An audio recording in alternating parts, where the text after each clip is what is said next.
పేరు చేంజ్ చేయడం వల్ల ఒక కంపెనీ యొక్క పరిస్థితి కంప్లీట్ గా మారిపోయింది అంటే నమ్మగలరా మీరు? ఐఎమ్ టాకింగ్ అబౌట్ బీరా 91.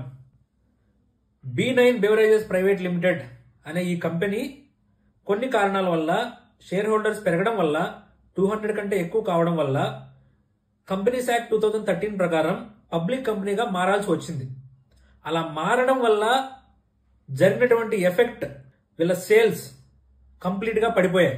అంటే ఎప్పుడైతే పబ్లిక్ కంపెనీగా మారారో వాళ్ళు తీసుకోవాల్సినటువంటి లైసెన్సెస్, పర్మిట్స్, అడ్మిన్ వర్క్ వీటన్నిటి వల్ల 6 to 8 months వీళ్ళ సేల్స్ కంప్లీట్ గా పడిపోయాయి.